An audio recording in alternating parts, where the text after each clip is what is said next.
يا أيها الناس اتقوا ربكم الذي خلقكم من نفس واحدة وخلق منها زوجها وبث منهما رجالا كثيرا ونساء واتقوا الله الذي تساءلون به والأرحام إن الله كان عليكم رقيبا يا أيها الذين آمنوا اتقوا الله وقولوا قولا سديدا يصلح لكم أعمالكم ويغفر لكم ذنوبكم ومن يطع الله ورسوله فقد فاز فوزا عظيما أما بعد فإن خير الحديث كتاب الله وخير الهدي هدي محمد صلى الله تعالى عليه وسلم وشر الأمور محدثاتها وكل محدثة بدعة وكل بدعة ضلالة وكل ضلالة في النار من يطع الله ورسوله فقد رشد واهتدى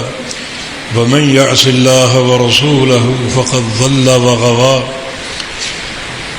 اللهم صل على محمد وعلى آل محمد كما صليت على إبراهيم وعلى آل إبراهيم إنك حميد مجيد اللهم بارك على محمد وعلى آل محمد كما باركت على إبراهيم وعلى آل إبراهيم إنك حميد مجيد سبحانك لا علم لنا إلا ما علمتنا إنك أنت العليم الحكيم رب اشرح لي صدري ويسر لي أمري واحلل عقدة من لساني يفقه قولي أعوذ بالله من الشيطان الرجيم من همزه ونفخه ونفسه بسم الله الرحمن الرحيم ونزعنا ما في صدورهم من غل تجري من تحتها الأنهار وقالوا الحمد لله الذي هدانا لهذا وما كنا لنهتدي لولا أن هدانا الله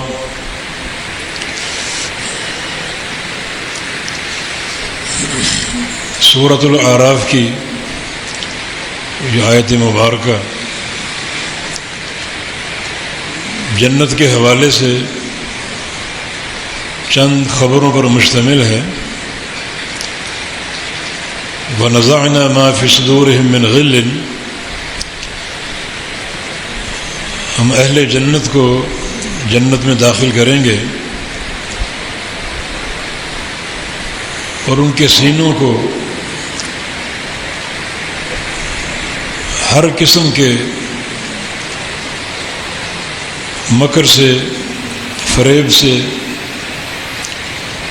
دھوکے سے اور عداوت سے پاک صاف کر دیں گے۔ ان اہل جنت کے سینوں کا بالکل شفاف ہونا ضروری ہے،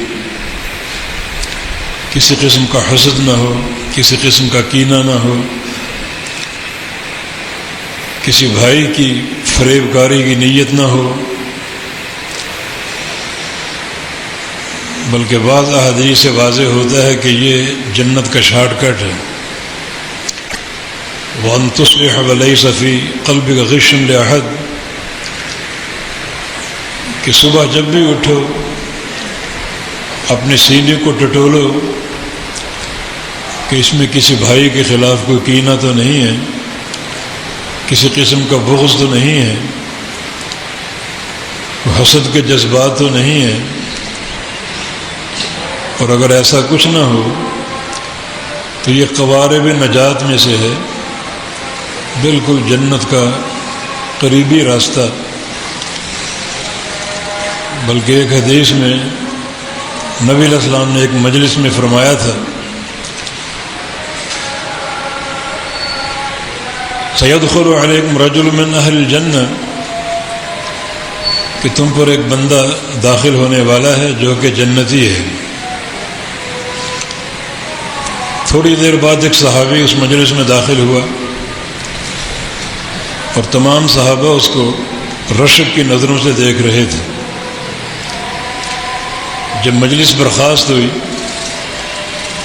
تو ایک صحابی اس کے ساتھ چل دیا اور کہا کہ اگر آپ کی اجازت ہو تو میں کچھ دن آپ کے گھر میں گزارنا چاہتا ہوں۔ اجازت مل گئی، 3 دن رہا، دن رات ساتھ رہا، اور پھر واپسی کی اجازت چاہی۔ تو اس نے پوچھا کہ آپ یہاں کیوں رہنے آئے تھے جب کہ آپ کا گھر موجود ہے؟ کہا کہ فلاں مجلس کو یاد کرو جس میں تم داخل ہوئے، اور تمہاری آمد سے قبل نبی علیہ السلام نے یہ بات ارشاد فرمائی تھی کہ ان قریب ایک بندہ یہاں آنے والا ہے، وہ جنتی ہے، اور تم آئے تھے۔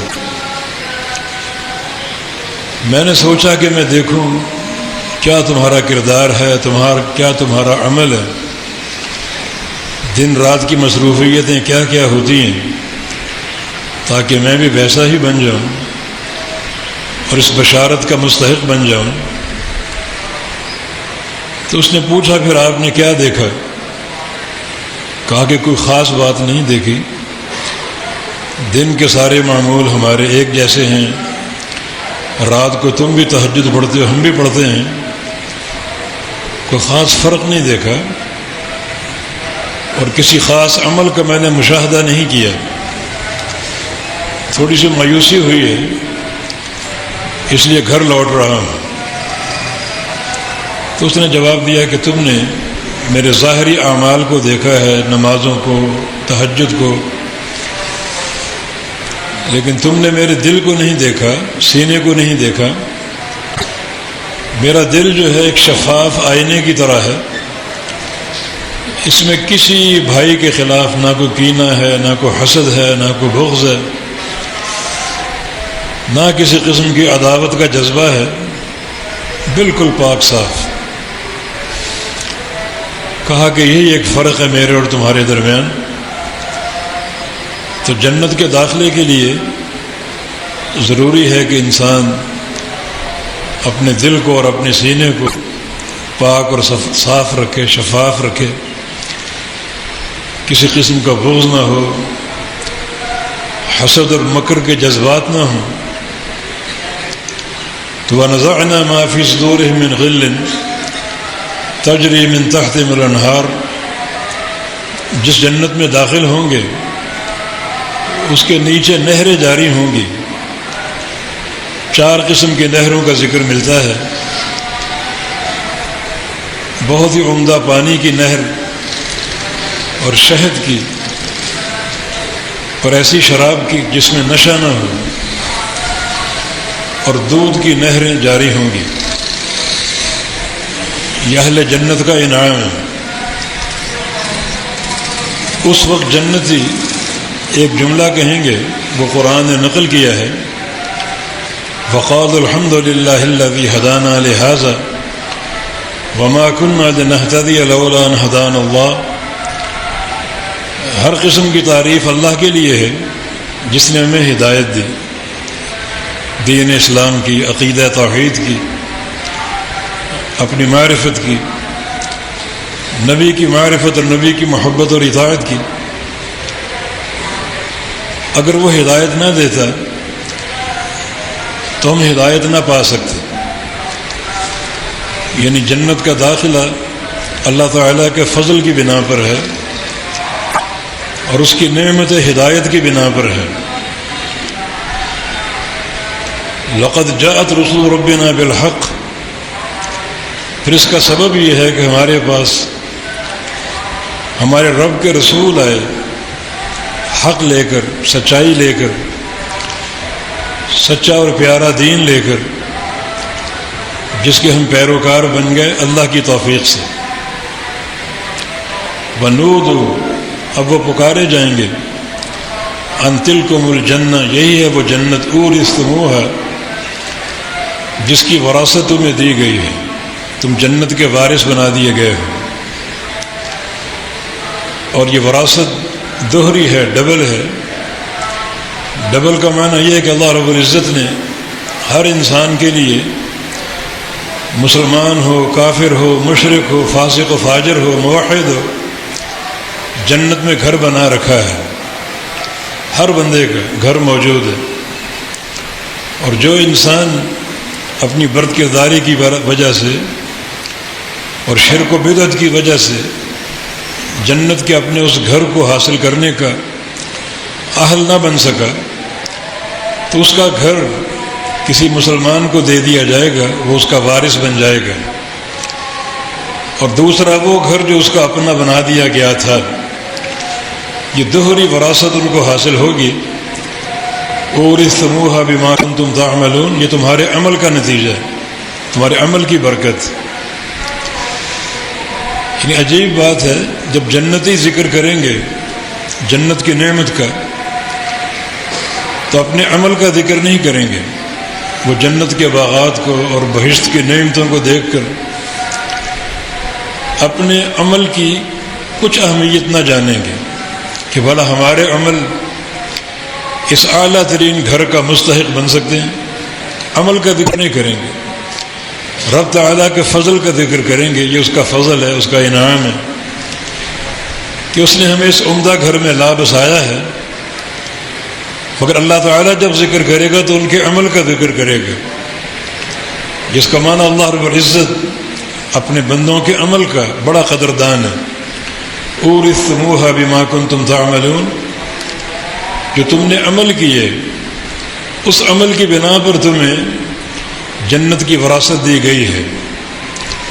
ورنہ جنتی لوگ جب جنت کا مشاہدہ کریں گے، اس عالی شان گھر کا جس کی ایک بالشت پوری دنیا سے قیمتی ہے، اپنے عمل کو وہ بھول جائیں گے کہ بھلا ہمارے عمل اس اعلیٰ ترین گھر کا سبب بن سکتے ہیں۔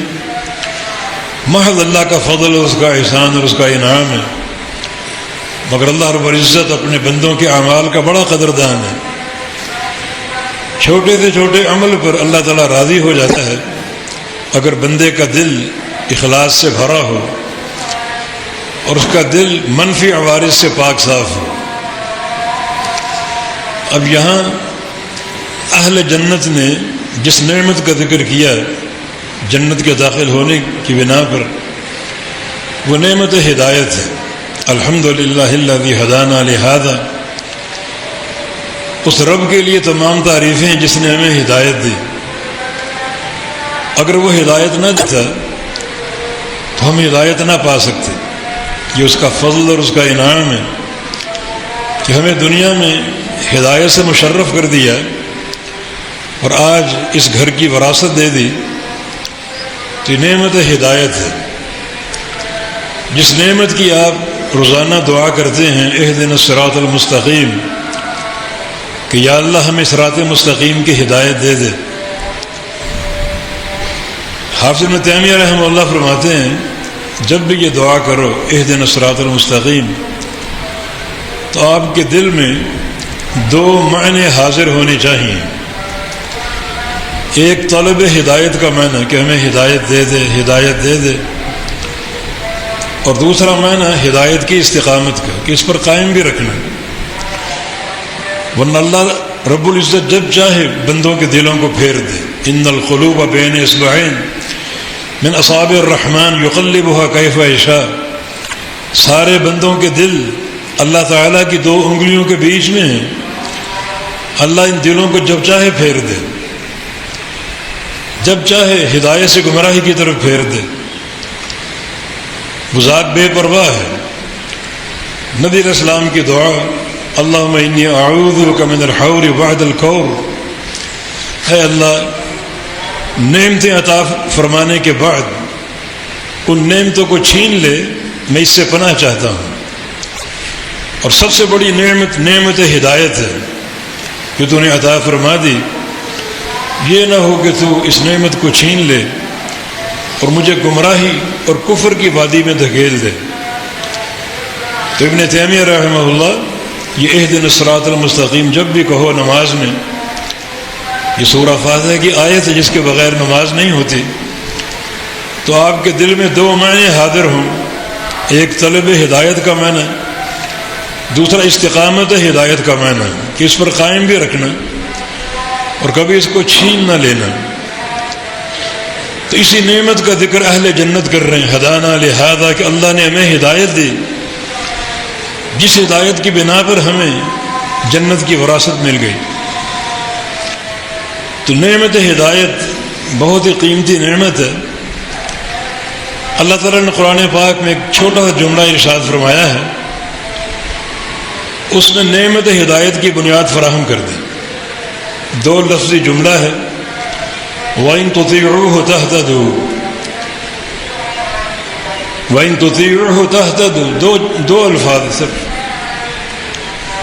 2 افعال ہیں بس۔ ان تطیعوہ یہ فعل شرط ہے اور تہتدوا فعل جزا ہے۔ اگر تم اس کی اطاعت کر لو، یعنی رسول اللہ صلی اللہ علیہ وسلم کی، تو تہتدوا تم ہدایت پا جاؤ گے۔ 2 لفظوں میں بات ہی ختم کر دی، موضوع کو لپیٹ کے رکھ دیا، سمیٹ کے رکھ دیا کہ جو ہدایت جنت کی وراثت کا سبب بنتی ہے وہ میرے پیغمبر کے قدموں تلے ہے۔ جنتی کہیں گے جب نعمت ہدایت کا ذکر کریں گے جنت میں، ابھی آپ نے سنا لقد جاءت رسول ربنا بالحق، کہ اصل بات یہ ہے کہ ہمارے پاس رب کے رسول آئے تھے حق لے کر، اس کی ہم نے اطاعت کر لی تھی۔ یہ اطاعت یعنی رسول کی اطاعت، سچی اور خالص پیروی، یہی اس نعمت ہدایت کا سبب ہے۔ یعنی جنت کے اندر اعلان ہوگا کہ دنیا میں سچا مسلک کون سا تھا۔ بہت سے مسالک ہیں، بہت سے مذاہب ہیں، کوئی کسی کا پیروکار ہے، کوئی کسی کا پیروکار ہے، کسی نے برادری اور قوم کو پکڑا ہوا ہے، کسی نے باپ دادا کو پکڑا ہوا ہے، کوئی کسی امام کا پیروکار ہے، کوئی کسی امام کا پیروکار ہے۔ اہل جنت یہ واشگاف اعلان کریں گے کہ اس نعمت ہدایت کا سبب یہ تھا، ہمارے پاس اللہ کے رسول آئے تھے اور ہم نے غیر مشروط رسول کی اتباع کی تھی، پیروی کی تھی، رسول کے دامن کو تھام لیا، جس بنا پر ہمیں جنت کی وراثت مل گئی۔ تو مانا اگر رسول کے دامن کو نہ تھامتے اور ہم بھی ان برادریوں، قوموں کے اور باپ دادا کے بندھن میں جھگڑے ہوتے تو ہمیں یہ وراثت قطعا نصیب نہ ہوتی۔ اور یہی بات ایک قاعدے کے طور پر یہاں بیان ہوئی، ان تطیعوہ تہتدوا، کہ جو نعمت ہدایت ہے اور جنت کے داخلے کا سبب ہے، اس کے لیے شرط میرے رسول کی اطاعت ہے۔ ان تطیعوہ، اگر اس کی اطاعت کر لو گے تہتدوا تو ہدایت پا جاؤ گے۔ یہ جملہ شرطیہ اور جزائیہ، اطاعت کرنا شرط ہے اور ہدایت کا مل جانا اس کی جزا ہے۔ مفہوم مخالف یہ بنے گا، اگر میرے رسول کی اطاعت نہیں کرو گے پھر کس کی کر لی؟ جس کی مرضی، ہمیں اس سے کیا سروکار؟ جس کا چاہو دامن تھام لو، جس کے چاہو پیروکار بن جاؤ۔ المفروض، تم نے میرے رسول کی اطاعت نہیں کی تو ہدایت نہیں پا سکتے۔ حصول ہدایت کا ایک ہی نقطہ ہے جو بنیاد ہے، وہ رسول کی اطاعت ہے۔ تو یہ اطاعت ہی در حقیقت دین میں اصل فرق بنتی ہے، یہ اطاعت ہے۔ یا ایھا الذین آمنوا ان تتقوا اللہ یجعل لکم فرقانا، اے ایمان والو اگر تمہارے دل میں حقیقی تقوی ہو تو اللہ تمہیں فرقان دے دے گا، فرق سمجھا دے گا حق اور باطل کے درمیان، صحیح اور غلط کے درمیان، توحید اور شرک کے درمیان، اور سنت اور بدعت کے درمیان۔ دلوں میں واقعتاً صفائی ہو، رجوع الی اللہ ہو اور تقوی کی بنیادیں ہوں تو اللہ خود تمہیں فرقان دے دے گا، ایک ایسا نقطہ سمجھا دے گا، نقطہ حق اور باطل میں فرق ثابت ہوگا۔ وہ نقطہ اطاعت کا نقطہ ہے۔ جہاں اطاعت ہوگی وہاں کامیابی ہوگی، جنت کی وراثتیں ہوں گی، اور جہاں اطاعت نہیں ہوگی وہاں بے تحاشا عمل کے باوجود ناکامی اور نامرادی ہوگی اور بندہ جنت کی وراثت سے محروم قرار پائے گا۔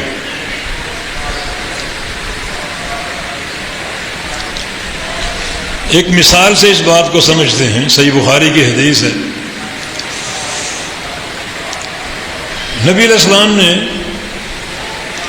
ایک لشکر ترتیب دیا، جہادی لشکر، اور صبح فجر پڑھ کے روانگی کا حکم دے دیا۔ اس لشکر کو اصطلاحی اعتبار سے سریہ بولتے ہیں، ایک سریہ اور ایک غزوہ۔ سریہ وہ لشکر جس میں نبی علیہ السلام خود تشریف نہ لے جائیں، لشکر کو روانہ کر دیں، اور غزوہ وہ لشکر جس میں آپ خود تشریف لے جائیں۔ تو یہ سریہ آپ نے ترتیب دیا، اور عبداللہ بن رواحہ کو اس کا امیر مقرر کر دیا۔ حکم دیا کہ فجر کی نماز میرے ساتھ پڑھنی ہے، اور فجر پڑھتے ہی اپنی منزل کی طرف رواں دواں ہو جانا ہے۔ جمعے کا دن تھا، لشکر روانہ ہو گیا، جمعے کا وقت ہو گیا، نبی علیہ السلام تشریف لائے، دیکھا عبداللہ سامنے بیٹھے ہوئے۔ یا عبداللہ لماذا لم تغدو معهم، عبداللہ تم لشکر کے ساتھ کیوں نہیں گئے؟ میرا حکم تم نے نہیں سنا تھا؟ یہ سن لیا تھا، کچھ اسباب ہیں میرے پاس۔ پہلا سبب یہ ہے کہ مجھے یہ فکر لاحق ہوئی کہ جہاد کے لیے جانا ہے، ایسا نہ ہو کہ وہاں شہید ہو جائیں، تو کیوں نہ آج جمعہ آپ کے پیچھے پڑھ لوں۔ اور جمعہ بھی مسجد نبوی کا، جہاں کی ایک نماز 1000 نماز کے برابر ہے۔ اور تیسری بات یہ کہ میرے پاس آج کل سب سے تیز رفتار سواری ہے۔ ابھی جمعہ پڑھ کے میں سرپٹ دوڑوں گا اس گھوڑے پر سوار ہو کر، اور لشکر کو جا ملوں گا منزل تک پہنچنے سے پہلے پہلے۔ جو آپ کے فرمان کی مقصدیت ہے وہ فوت نہیں ہوگی، بس مجھے اضافی اجر مل جائے گا مسجد نبوی کی نماز کا، جمعے کا۔ جمعے کو اور بھی بہت سے ثواب ہوتے ہیں، حدیثیں آپ جانتے ہیں، اور سب سے بڑھ کر آپ کی امامت میں نماز پڑھنے کا شرف حاصل کر لوں۔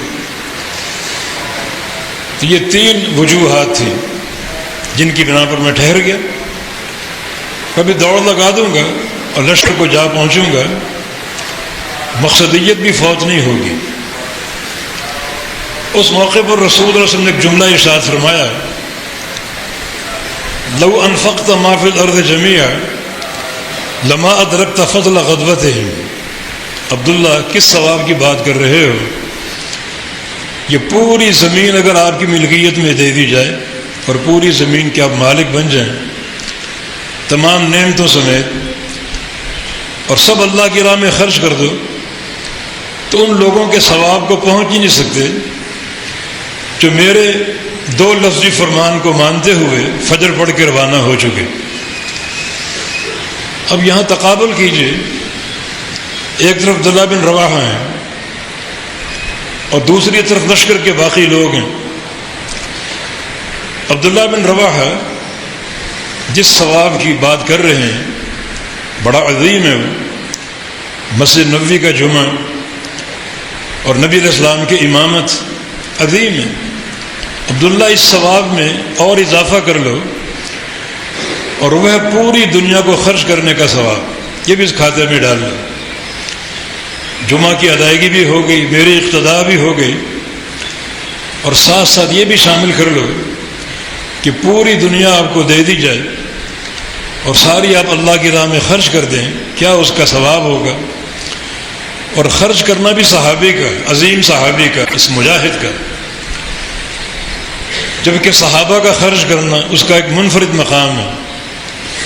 لو انفق احدکم مثل احد ذهب لما بلغ مد احد ولا نصیفہ، صحیح بخاری کے الفاظ ہیں کہ عام لوگ اگر احد پہاڑ کے برابر سونا خرچ کر دیں اور میرا صحابی 1 پاؤ کھجوریں خرچ کر دے، تو یہ احد پہاڑ کے برابر سونا جو ہے میرے صحابی کے 1 پاؤ کھجوروں کا مقابلہ نہیں کر سکتے، اس ثواب کو پہنچ ہی نہیں سکتے، اس کے گرد کو نہیں پا سکتے جو صحابہ کو ملے گا 1 پاؤ کھجوریں خرچ کرنے سے۔ یہ صحابی کا خرچ کرنا 1 پاؤ نہیں، پوری دنیا کی ساری نعمتیں ساری ثروتیں اور دولتیں خرچ کر دو اللہ کی راہ میں، کتنا ثواب جمع ہو جائے گا، یہ بھی اس کھاتے میں ڈال دو۔ یہ عبداللہ بن رواحہ ہے۔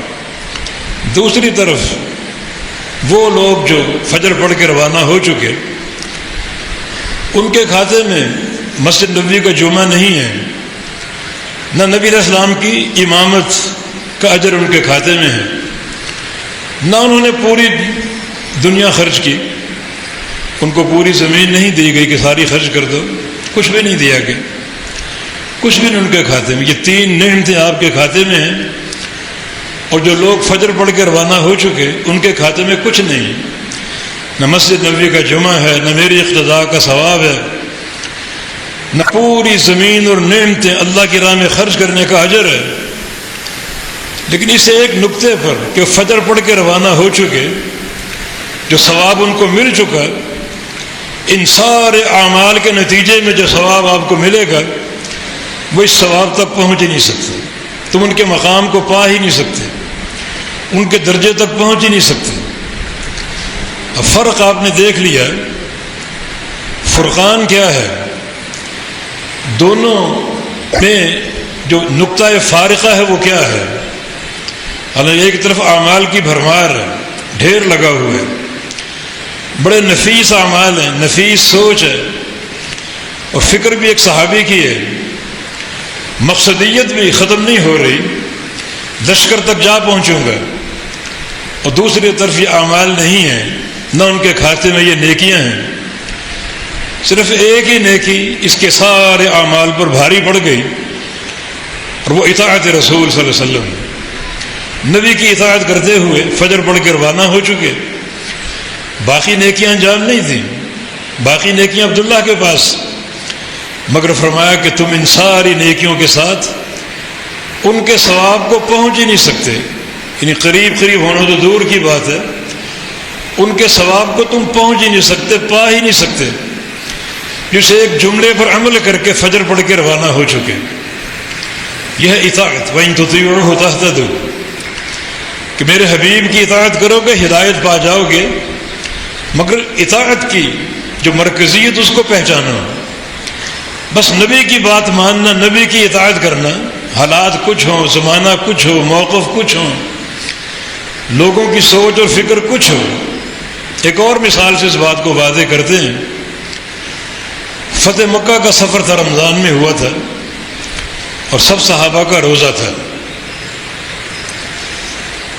سب صحابہ کا روزہ تھا، اور مکہ بس چند جو ہے وہ کلومیٹر کے فاصلے پر باقی رہ گیا۔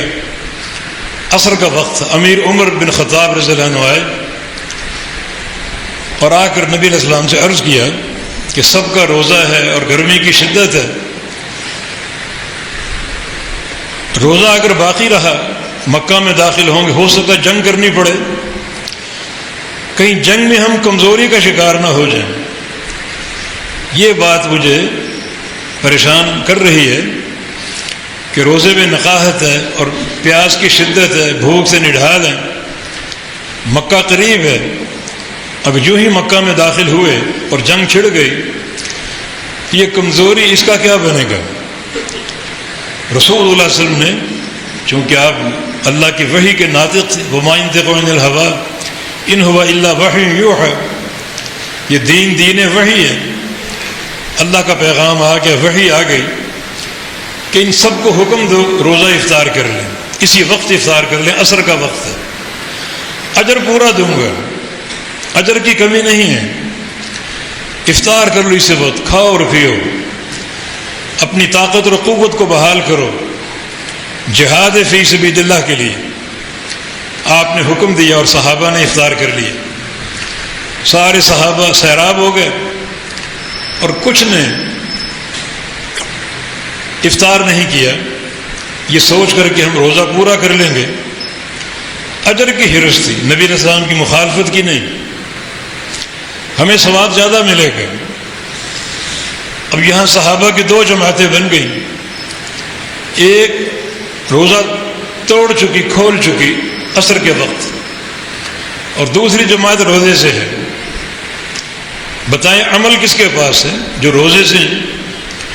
جو روزہ افطار کر چکے وہ روزے سے نکل چکے ہیں، اس عبادت سے نکل چکے ہیں، اور جو اب تک روزے سے ہیں وہ عبادت کے اندر موجود ہیں۔ یہ دو جماعتیں بن گئیں۔ نبی علیہ السلام کو خبر دی گئی کہ کچھ لوگوں نے روزہ افطار نہیں کیا، اجر و ثواب کی لالچ اور حرص میں وہ کہہ رہے کہ ہم روزہ پورا کریں گے اور مغرب کے وقت افطار کریں گے۔ رسول اللہ صلی اللہ علیہ وسلم نے فرمایا کہ اولئک العصاة، اولئک العصاة، اولئک العصاة، جو لوگ اب تک روزے سے ہیں انہیں بتا دو کہ تم میرے نافرمان ہو۔ جس نیکی کی حرص لیے بیٹھے ہو وہ نیکی نہیں ہے، نیکی میری اطاعت کا نام ہے۔ میں افطار کر چکا ہوں، افطار کا حکم دے چکا ہوں، یہ لوگ میرے نافرمان ہیں، نافرمان ہیں، نافرمان۔ اب سوچیں، جن کو نافرمان آپ نے کہا وہ تو نیکی کے اندر موجود تھے، عبادت میں داخل تھے، شامل تھے، زیادہ اجر کی حرص تھی، وقت پر افطار کر لیں گے۔ اور دوسری طرف جن لوگوں نے روزہ کھول لیا، افطار کر لیا، وہ تو عبادت سے باہر جا چکے تھے۔ فرمایا کہ یہ میرے نافرمان ہیں۔ تو فرق آپ سمجھیں کہ دین میں نقطہ فارقہ کیا ہے، فرقان کیا ہے۔ فرقان نبی علیہ السلام کی اطاعت کا نام ہے، ورنہ چاہیے تو یہ تھا کہ جو روزے کے ساتھ ہیں، اب تک روزہ برقرار ہے، ان کو آپ شاباش دے دیں کہ تم بڑا جذبہ ہے تمہارا اور بڑی نیکی کی حرص ہے تمہارے اندر، لیکن نہیں، تم نافرمان ہو، کیونکہ یہ میری نافرمانی ہے۔ میری اطاعت کا تقاضا یہ ہے کہ تم روزہ افطار کرو جیسے میں نے کر لیا۔ تو اصل جو ہماری سوچ ہے، ہماری سوچ میں ایک عبادت کا تصور ہے، وہ سوچ غلط ہے۔ اس طرف صحابہ ہیں سارے، اور سارے مکہ کے مجاہدین جو مکہ فتح کرنے جا رہے ہیں، ایک عظیم نیکی کا سفر ہے، مکہ فتح کرنے جا رہے ہیں یہ مجاہدین، مگر افطار نہیں کیا، فرمایا کہ نافرمان ہے میرے۔ تو اصل جو دین میں نقطہ فارقہ ہے وہ پیغمبر علیہ السلام کی اطاعت کا ہے۔ اطاعت کے دامن کو تھام لو اور جذبہ اور حرص اپنے اندر پیدا کرو۔ نیکی کی بھرمار جو آپ کی سوچ پر ہو وہ دین نہیں ہے، نہ وہ اطاعت ہے۔ اس پر بدعت کی چھاپ لگ سکتی ہے، ہر بدعت گمراہی ہے، اور ہر گمراہی کا انجام جہنم کی آگ ہے۔ سب سے بڑا جو نفرت کے قابل بندہ ہے اللہ کے نزدیک وہ بدعتی انسان ہے، جو سینہ پھلا کر اللہ تعالیٰ کے دعووں کو جھٹلا رہا ہے اور اللہ گدی پر قبضہ کرنے کی کوشش کرتا ہے، شریعت سازی کر کے، نئے مسائل گھڑ کے اور اختراع کر کے۔ یہ نیکی نہیں ہے، نیکی کا راستہ اطاعت مصطفیٰ علیہ السلام۔ دیکھیں، ایک صحابی کو نبی علیہ السلام نے دیکھا، کچھ کمزور دکھائی دیا، سال بعد ملا تھا۔ فرمایا کہ تم کمزور کیوں دکھائی دے رہے، کیا ہو گیا، بیمار تھے؟ کہا کہ نہیں، پچھلے سال آپ کی خدمت میں آیا تھا، ایک حدیث آپ نے بیان فرمائی تھی کہ من صام یوما فی سبیل اللہ بعد اللہ بینہ وبین جہنم 70 خریفا، جو اللہ کی راہ میں ایک روزہ رکھے گا اللہ تعالیٰ اسے جہنم سے 70 سال دور کر دے گا۔ تو میں نے یہ بات ٹھان لی کہ روزے رکھتا رہوں گا۔ میں نے کبھی افطار نہیں کیا، کبھی ناغہ نہیں کیا، ہمیشہ روزے سے رہا۔ شاید یہ سبب ہو میری کچھ کمزوری کا۔ فرمایا کہ لا صام من صام الابد، جو ہمیشہ روزے رکھتا ہے اس نے کوئی روزہ نہیں رکھا، لا صام ولا افطر، نہ اس کو روزے کا ثواب نہ افطاری کا ثواب ہے۔ یہ سرد الصیام جو ہے، لگاتار روزے رکھنا، بغیر تعدد اور بغیر ناغے کے روزے رکھنا، کوئی نیکی نہیں ہے، نہ اس کو روزے کا ثواب نہ افطار کا ثواب، حالانکہ اتنا بڑا عمل ہے۔ عمل میں نبی علیہ السلام کی چھاپ نہیں، آپ کی مہر نہیں ہے، عمل مسترد ہو گیا۔ جو آپ کا فرمان ہے، جو ایک روزہ رکھے گا اللہ اس کو جہنم سے 70 سال دور کر دے گا، اس میں سرد و سیام کہاں سے آ گیا؟ لگاتار روزے، کبھی رکھو کبھی افطار کر لو۔ نبی علیہ السلام کی حدیث ہے افضل الصیام صیام داؤد علیہ السلام، کہ سب سے افضل روزہ داؤد علیہ السلام کا روزہ ہے۔ کان یصوم یوم یفطر یوما، وہ ایک دن روزہ رکھتے تھے ایک دن افطار کرتے تھے، یہ سب سے افضل روزہ ہے۔ کسی کو اگر شوق ہو زیادہ روزے رکھنے کا تو صوم داؤد ہی ہے، لگاتار وہ بھی نہیں ہے، ایک دن کا روزہ ایک دن کا ناغہ۔ اس نے بلا ناغہ روزے رکھے، وہاں کوئی اجر نہیں، نہ روزے کا نہ افطاری کا۔ کیا تم نے کیا؟ کچھ نہیں کیا، کوئی ثواب نہیں۔ حالانکہ مخلص لوگ تھے، کوئی فرقوں کے پیداوار نہیں تھے، بلکہ مخلص لوگ تھے اور اجر کے حریص تھے، جنت کے مشتاقین تھے۔ یہ نیکی، پھر نیکی کیا ہے؟ ابھی شوال کا مہینہ گزرا، فرمایا کہ من صام رمضان واتبع ستة من شوال فكأنما صام الدهر، کہ بندہ رمضان کے روزے رکھ لے اور شوال کے 6 روزے رکھ لے، اللہ تعالیٰ اس کو اتنا اجر دے گا جیسے اس نے زمانے بھر کے روزے رکھے۔ صرف 6 روزے ہیں، بلکہ اس سے بڑھ کر نبی علیہ السلام کی ایک اور حدیث ہے من صام الایام البیض فکأنما صام الدہر، جو ایام بیج کے 3 روزے رکھ لے، چاند کی 13، 14 اور 15 تاریخ کے، صرف 3 روزے، اللہ اس کو اتنا اجر دے گا جیسے اس نے زمانے بھر کے روزے رکھے۔ فرق کیا ہے؟ نیکی ایک ہی ہے۔ اس صحابی نے سال بھر کے روزے رکھے ہیں، روزوں کے ڈھیر لگا دیے، ادھر بھی روزہ ہی ہے، صرف 3 روزے، ادھر بھی روزے ہیں، عبادت یکساں ہیں، اور یہ خطاب صحابہ سے ہی ہے، مگر وہاں روزے مسترد ہو گئے، کوئی اجر نہیں، کوئی ثواب نہیں، اور یہاں زمانے بھر کے روزوں کا ثواب ہے۔ عمل ایک جیسا ہے، ایک طرف زیادہ عمل ایک طرف تھوڑا عمل، مگر زیادہ عمل مسترد ہو گیا، تھوڑا عمل قابل قبول ہو گیا اور بے تحاشا اجر کا باعث بن گیا۔ وجہ یہ کہ اس تھوڑے عمل کے پلڑے میں محمد مصطفیٰ علیہ السلام ہے، آپ کی سنت کا وزن، آپ کی حدیث کا وزن ہے، آپ کی اتباع اور پیروی کا وزن ہے۔ یہ جو وزن ہے کوئی وزن اس کا مقابلہ نہیں کر سکتا، آپ کی اتباع کا۔ تو اس اصل نقطے کو پہچانو، یہ فرقان ہے، اصل نقطے کو پہچانو۔ محمد فرق بین الناس، صحیح بخاری کے حدیث ہے، فرشتوں کے الفاظ، فرشتوں نے الفاظ کے نبی علیہ السلام کے بارے میں کہ محمد مصطفیٰ علیہ السلام لوگوں میں فرق کرنے والے ہیں، جنتی کون اور جہنمی کون، یہ فرق محمد مصطفیٰ علیہ السلام، کس کی نماز درست ہے کس کی نماز غلط ہے، یہ فرق محمد مصطفیٰ علیہ السلام، حق پر کون اور گمراہی پر کون، یہ فرق محمد مصطفیٰ علیہ السلام۔ یہ نقطہ ہدایت ہے، یہ وَإِن تُطِيعُوهُ تَهْتَدُوا، کہ لوگوں اگر اطاعت کرتے ہوئے میرے نبی کے دامن کو تھام لو گے تو تم ہدایت پر ہو، ورنہ سن لو لکھوں کھا اور کروڑ ہاتھ کرنے کے باوجود تم میرے گمراہ ہو اور تمہاری وہ نیکیاں قابل قبول نہیں ہیں۔ صرف وہ نیکی قابل قبول ہے جس پر محمد مصطفیٰ علیہ السلام کی چھاپ ہو اور آپ کی مہر ہو، جس کو مطابقت حاصل ہو پیارے پیغمبر کی سنت کی۔ بخاری مسلم کی حدیث ہے، ایک حدیث کے الفاظ ہیں، یہ صحیح بخاری کے الفاظ ہیں، من احدث فی امرنا ھذا ما لیس منہ فہو رد، جس شخص نے دین میں کوئی نئی چیز ڈال دی جو دین سے نہیں ہے، چاہے اس کو سونے اور چاندی کے خلاف میں پیش کر دے، وہ مردود ہے، وہ چیز بھی مردود اور عمل کرنے والا بھی مردود ہے۔ اور صحیح مسلم کے حدیث کے الفاظ، دونوں کے راوی سیدہ عائشہ صدیقہ ہے، من عمل عملا لیس علیہ امرنا فہو رد، جس بندے نے ایسا عمل کر لیا جس پر میری مہر نہیں ہے، میرا ٹھپا اور میری چھاپ نہیں، وہ مردود ہے۔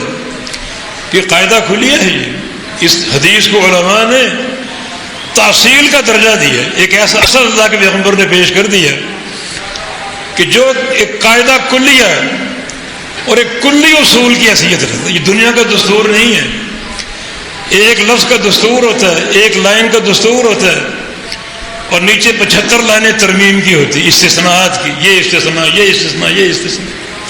کوئی دنیا کا قانون نہیں، یہ قانون اللہ نے بنایا، اور قاعدہ کلیہ کے طور پر پیش کر دیا، جس بندے نے، وہ کوئی بھی ہو، پگڑی کا کوئی رنگ ہو، لباس کا کوئی رنگ ہو، خزا خزا کچھ بھی ہو، عمل ایسا کر لیا جس وہ میرا ٹھپا نہیں، میری چھاپ نہیں، تو سن لو وہ عمل مردود ہے۔ تمہارا حلقہ چاہے کروڑہ لوگوں پر مشتمل ہو، کروڑہ لوگوں پر مشتمل ہو، مگر ایسا عمل کر لیا جس میں ہماری چھاپ نہ ہو، وہ مردود ہے، کوئی اس کی حیثیت نہیں ہے، کوئی اس کا درجہ اور مقام نہیں۔ درجہ اور مقام کس چیز کا ہے؟ محمد الفرق بین الناس، لوگوں میں فرق محمد مصطفیٰ علیہ السلام ہے۔ حق پر کون ہے، جنتی کون ہے، ہدایت پر کون ہے، اور گمراہی پر کون ہے، جہنم میں کون جائے گا، ان دو حقیقتوں میں فرق جو ہے وہ محمد الرسول اللہ صلی اللہ علیہ وسلم، من اطاع محمدا فقد اطاع اللہ ومن عصى محمدا فقد عصى اللہ۔ بالکل دو ٹوک باتیں، جس نے محمد مصطفیٰ کی اطاعت کر لی صلی اللہ علیہ وسلم، اس نے اللہ کی اطاعت کر لی، جس نے محمد مصطفیٰ علیہ السلام کی نافرمانی کر لی، اس نے اللہ کی نافرمانی کر لی۔ تو کتنی کھلی باتیں اور دو ٹوک باتیں شریعت نے پتھر پر لکیر بنا کر پیش کر دی۔ کوئی اور حقیقت ہے ہی نہیں، یہ دین اطاعت ہے، اطاعت کا ایک ہی مرکز ہے، اور اللہ کا رسول محمد مصطفیٰ علیہ السلام، وَإِن تُطِيعُوهُ تَهْتَدُوا، اگر میرے حبیب کی اطاعت کرو گے ہدایت پا جاؤ گے۔ اسی کا چرچا جنت میں ہو رہا ہے، الحمدللہ الذی ہدانا لہذا وما كنا لنهتدی لولا ان ہدانا اللہ لقد جاءت رسل ربنا بالحق۔ اس اللہ کے لیے ساری تعریفیں جس نے ہمیں ہدایت دی، محمد مصطفیٰ کی ہدایت دے دی، حق لے کر آئے تھے، ہم نے وہ سمجھا اور ان کی پیروی کر لی، یہ اللہ کی توفیق سے ہے۔ اللہ اگر ہدایت نہ دیتا، جیسے بہت سے لوگوں کو نہیں دی، بے شمار لوگوں کو نہیں دی، بلکہ زیادہ لوگوں کو نہیں دی، اکثر لوگ فاسق ہوتے ہیں، ہدایت پر تھوڑے لوگ ہوتے ہیں، تو اگر اللہ ہدایت نہ دیتا، ہمیں بھی ان اکثریت میں داخل کر دیتا، ہمیں جنت کی وراثت نہ ملتی۔ وراثت اسی لیے ملی کہ ہم اللہ کے نبی کے پیروکار بن گئے، اور پیروکار اس لیے بن گئے کہ اللہ نے توفیق دی اور اس نے ہدایت دی۔ اگر وہ ہدایت نہ دیتا تو ہم بھی اکثریت میں ڈوب جاتے۔ اکثر لوگ گمراہ، فاسق، مشرک، حق سے دور، اور بہت کم لوگ اطاعت کرنے والے، اور بہت کم لوگ جو ہیں وہ جنت کی وراثت حاصل کرنے والے۔ تو نقطہ بالکل واضح ہے، وَإِن تُطِيعُوهُ تَهْتَدُوا، بظاہر دو الفاظ ہیں شرط اور جزا کے، مگر پورا دین اس پر قائم ہے۔ ہدایت مشروط ہے میرے نبی کی اطاعت پر، اطاعت نہیں ہوگی ہدایت نہیں ملے گی، یہ مفہوم مخالف ہے۔ تو اللہ تعالی ہم اس نقطے کو سمجھنے کی توفیق دے دے، اور دنیا کو سمجھا دے کہ اطاعت کا راستہ ہی کامیابی کا راستہ ہے، جنت کی وراثت کا راستہ اللہ اور اس کے رسول کی اطاعت کا ہے۔ اللہ پاک ہمارے اعمال کو، عقائد کو، ظاہر و باطن کو، سفر و حضر کو، رات اور دن کو اپنے پیارے نبی کی اطاعت سے مزین فرما دے اور خوبصورت فرما دے۔ اللہ ہمیں بدعات کے راستے سے بچا لے، شرک سے بچا لے، توحید کی بنیاد پر قائم رکھے اور اپنے پیغمبر کی سنت پر قائم رکھے۔ اقول قولی ھذا واستغفر اللہ لی ولکم وآخر دعوانا ان الحمد للہ رب العالمین۔